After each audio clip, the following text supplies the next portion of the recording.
We gotta rush them. We gotta kick them. What we gotta do is get in and get the. All right, let's go. Come on now. Hey, we'll put the bass on. As usual, I apologize to everyone has not seen me lately, and it's because I had to stew in my milk for a little while. In this case, Modelo beer, because it's just been rough watching the Giants lose game in, game out. 10 straight now. We're on 10 straight games lost. And we're, I got this for you guys. We're 2-12 people with 3 games left. I hate repeating myself, but apparently I have to. When an idiot coaching staff, and Kafka, you'll land somewhere. My hat's off to you for trying to have a strong upper lip while you do what you're going to do, but you're going to be replaced along with everybody else. Until that time comes, quit putting our future quarterback at jeopardy by putting him out there when we have a 2-12 record with only 3 games left. Cut the shit and put Jameis Winston in for the last 3 games. All right? And if you're going to put the guy in there, if you just insist on putting the guy in there, do not do design quarterback runs like I watched you do for the last 2 or 3 games. And you have to tell him, throw the ball away, take the sack, get down to the ground, and quit trying to run up against a Mike Run linebacker. And that's what Gruden told him in the quarterback camp before we even drafted him. All right. The other thing is draft picks, okay? You guys, I'm never going to tell a bunch of guys that are on a team to tank a game so that we can get the best draft pick. It is where you fall. And that's it. Having said that, though, if we do happen to get the number 1 pick, what we're going to do is we're going to turn that into a parlay where we end up getting the players that we need to bolster. And that is why you have to fire Joe Schoen now and start your GM search. Don't waste our time and the time of the fans and everybody else by keeping this guy. So, Giants to-do list. Number 1, fire Joe Schoen.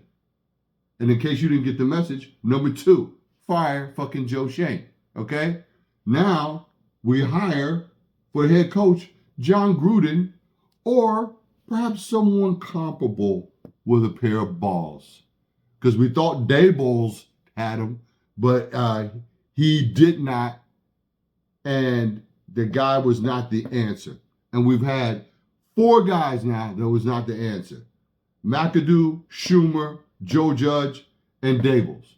It's time to get in there and do a hard search of somebody that has some balls. Now, I know people have been talking about the offensive coordinator for the Rams. Yeah, that might be the guy. Some people have talked about the young brother that is a head coach, I think, for Penn State, if I'm not mistaken. A lot of people are impressed with him and the type of offense that he runs. I don't know. What I do know is we need to start out fresh, and we need somebody that understands the East Coast mentality and the outdoor stadium mentality and the rough and tough tumble of defense, and also using the tight end in the NFC East. And that's true for the AFC East as well. All right? Okay. Now, we go over here. You've heard me say it many times. I'll continue to say it. Hire Louis Riddick for GM. And you can do that right now. And Louis Riddick is ready to go.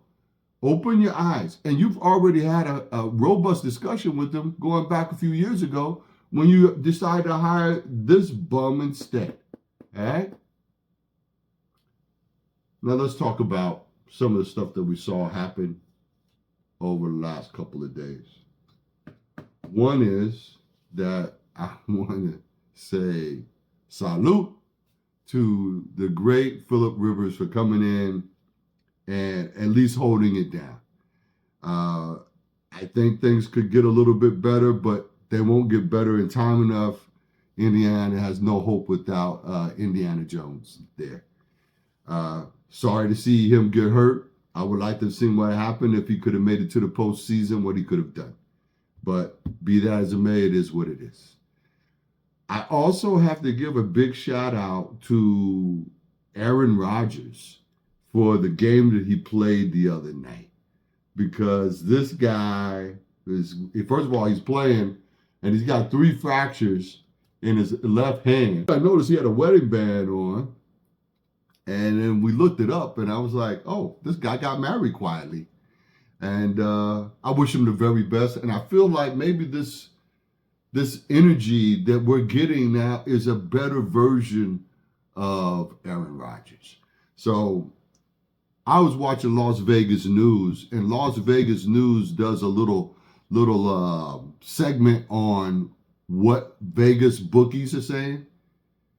They had the Rams as number 1 for their best. Like, I think they had them 6-1 to be in the Super Bowl.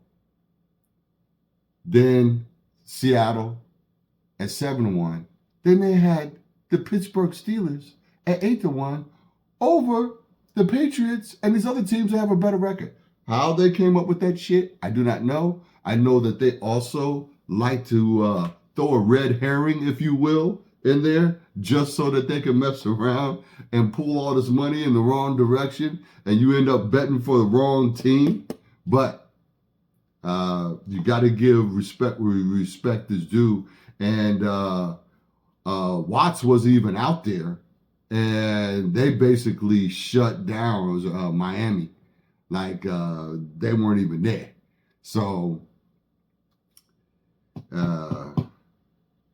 hats off to these gentlemen, older gentlemen representing us older gentlemen, and still got some gusto out there. I really enjoyed that.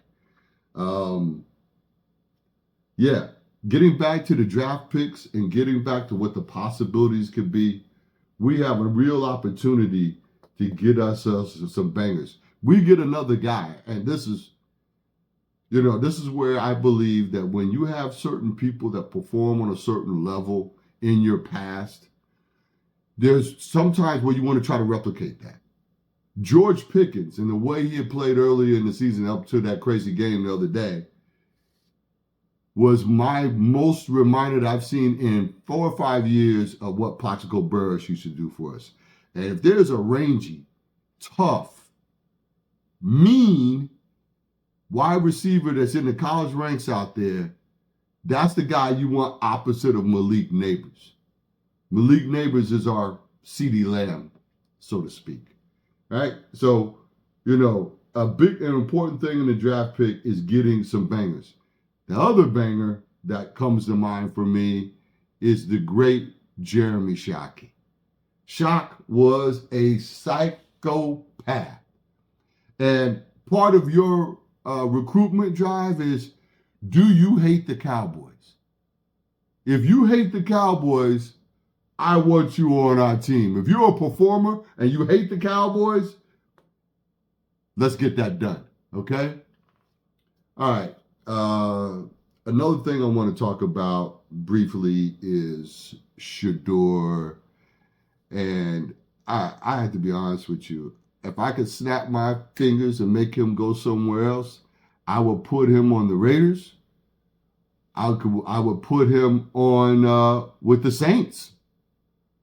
I think that if you had a real good quarterback-centric group, you could coach this kid up to a certain level that would be amazing. I expect for him to be there. I just hate seeing him go through what he's going through with the Browns. And if they're so high on Dylan Gabriel, deal Shedeur out to one of these teams and maybe get an extra draft pick or something like that. I don't know how deep the quarterback class is. Everyone's talking about Mendoza. He won the Heisman Trophy. I haven't watched enough of Indiana to see what it is that he does. But I don't know. One of these teams here that's like down in the mud are going to get a chance for him. And if it's us with the top pick, we could deal that pick out and get a bunch of Dallas Cowboy haters that really want to play and smash people in the mouth, you know, like Scatterbo wants to do. And speaking of Scatterbo, he's healing up very good. I saw a video of him, and he had his leg up in the air, and he was flexing his leg and doing a bunch of stuff. So it was really good. Again, I apologize to everybody that looks for content from me and doesn't get as much. I'm going to try to up my game going into the new year. You know, it's just that there's not a lot to talk about when you're 2-12. You know what I mean? So I need to talk about some other things that are going on around the league and what have you. That's basically it. We need to follow the thing. Fire Joe Schoen. Fire Joe Schoen. Hire somebody with some balls and hire Louis Riddick as GM. That's basically what I got for right now. Let's go, New York Football Giants.